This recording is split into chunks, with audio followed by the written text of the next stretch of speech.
Good morning children. तो हमारा unit 1 में चैप्टर रीड 1 रीड 2 दोनों भी हो गया है। अब हम करेंगे ग्रामर उसी की एक्सरसाइज। तो फर्स्ट चैप्टर में आपके ट्रू फॉल्स आ सकते हैं 3 नंबर के सेक्शन ए में question number 1 to question number 3 में 3 मार्क्स का आता है ट्रू फॉल। तो हम फर्स्ट और चैप्टर में देखेंगे कि ट्रू फॉल्स में क्या आ सकता है।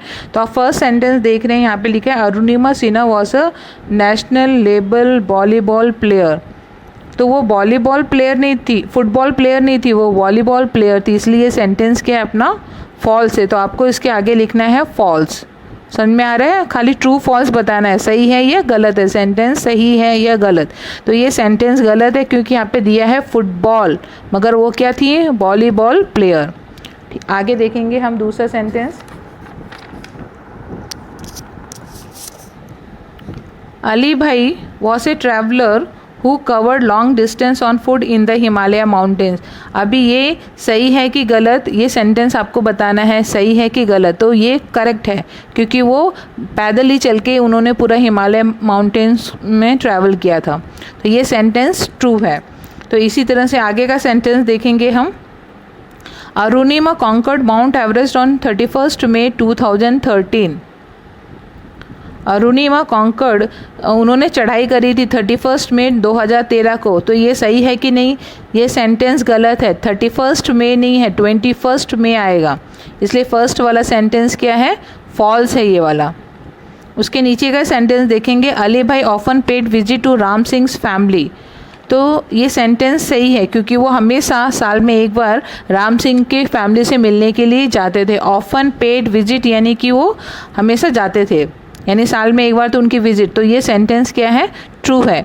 तो ये चारों के चारों सेंटेंस आपको अपनी कॉपी में करने, और ये दोनों चैप्टर के हैं, रीड 1 रीड 2। तो ये किस में पूछे जा सकते हैं, ट्रू और फॉल्स में। अब हम आगे देखेंगे ये दो चैप्टर्स का पैराग्राफ।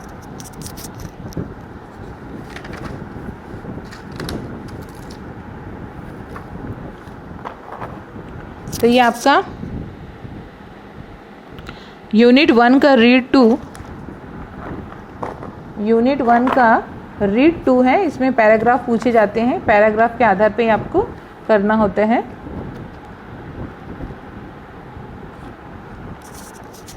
तो यहाँ पे दिया है पैराग्राफ है। With a broad smile full of warm Ram Singh hugged him and said come in से लेकर town to town in the mountain. ये पूरा पैराग्राफ है रीड यूनिट 1 रीड 2 का।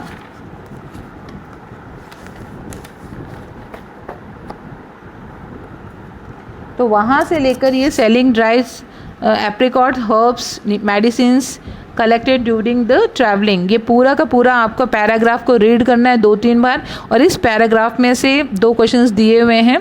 तो इस तरह से परीक्षा में पूछा जा सकता है। पूरा पैराग्राफ होगा, पैराग्राफ के बाद में 2 क्वेश्चंस होंगे, वो 2 क्वेश्चंस का आंसर आपको लिखना है।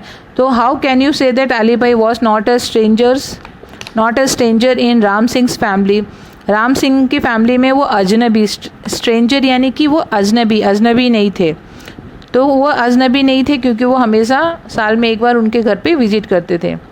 What was Ali Bhai's occupation, Ali Bhai's occupation, Ali Bhai का व्यवसाय क्या था। ये दोनों प्रश्न है, उसका उत्तर हम नीचे से आपको बता रहे हैं। Ali Bhai was welcomed very warm by Ram Singhs in his house. Ali Bhai patted everyone and spoke lovingly each other of the family. Besides, mother prepared some tea for him. यानी इसके आधार पे हम कह सकते हैं कि वो उनके लिए अजनबी नहीं थे, यानी हमेशा उनका आना जाना था, इसलिए सारे फैमिली मेम्बर्स ने उनका गर्म जोशी से स्वागत किया।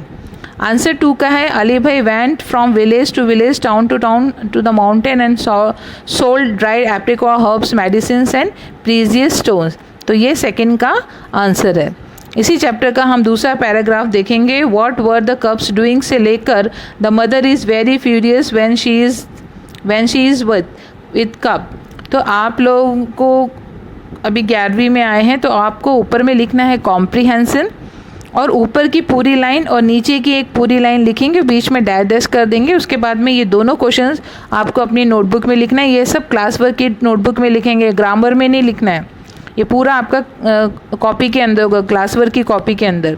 फिर ये पैराग्राफ को 2 टाइम्स रीड करेंगे। ये पैराग्राफ के आधार पे हर पैराग्राफ के नीचे आपका 2 क्वेश्चंस होंगे।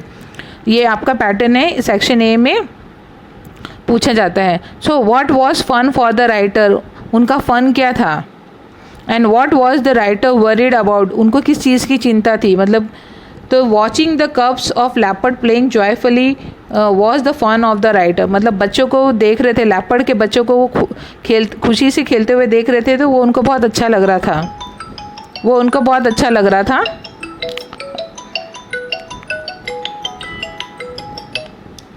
दूसरा क्वेश्चन है what was the writer worried about, किस चीज़ की उनको चिंता थी। The writer knew that mother leopard is very furious when with cubs and he doubted that she must be nearby, so he was worried that he might be attacked by her any time। तो उनको मालूम है कि बहुत खूंखार होती है leopard mother, तो इसीलिए उनको डर था कि कहीं वो मेरे पास में आके मुझे अटैक ना कर दे। तो ये सेकंड क्वेश्चन का आंसर है। तो ये पैराग्राफ और उसके बाद में दोनों क्वेश्चन और दोनों क्वेश्चंस के आंसर्स आपको अपने नोटबुक में लिखने हैं। ये परीक्षा में ये पैटर्न है, इसी तरह से आएगा। फिर आगे का हम देखेंगे।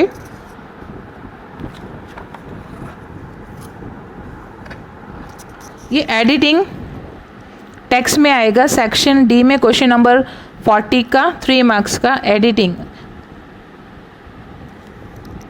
तो एडिटिंग में हम सबसे पहले फर्स्ट देखेंगे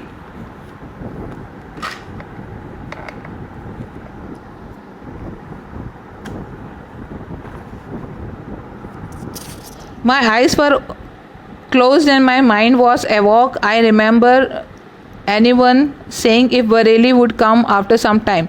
तो यहाँ पे 3 गलत शब्द दिए होंगे, उसमें आपको एडिट करके लिखना है, उसको आपको करेक्ट लिखना है। तो my eyes were close and my mind was awoke, तो यहाँ पे जो एंड दिया है और, तो ये दोनों सेंटेंस और से नहीं जुड़ेगा। मेरी आंखें बंद थी मगर मेरा दिमाग जाग रहा था, तो क्या आएगा एंड की जगह पे बट। ये एडिटिंग है, 3 मार्क्स का आता है। So I remember anyone saying, anyone यानी किसी को नहीं, समवन, एनीवन यानी कोई, समवन यानी किसी को मैंने कहते हुए दिया, तो एनीवन की जगह क्या आएगा someone saying that. Someone saying if नहीं आएगा, someone saying that Bareilly would come after some time. तो इसमें 3 ये बट, समवन, दैट, ये 3 ग्रामेटिकल मिस्टेक्स थे, उसको आपको करेक्ट करके लिखना है। उसी तरह से हम दूसरा देखेंगे, ये है editing. Every the members of Ram Singh's family went run out to see and there he was a tall man with broad shoulders, red cheeks and nose and with his complexion. इसमें भी हमको एडिट करना है जहाँ जहाँ पे है। तो all the members of the family, every नहीं, हर कोई नहीं, सारे के सारे, एवरी यानी कि हर एक, तो सारे, all the members of Ram Singh family went running, went run का क्या होगा वेंट रनिंग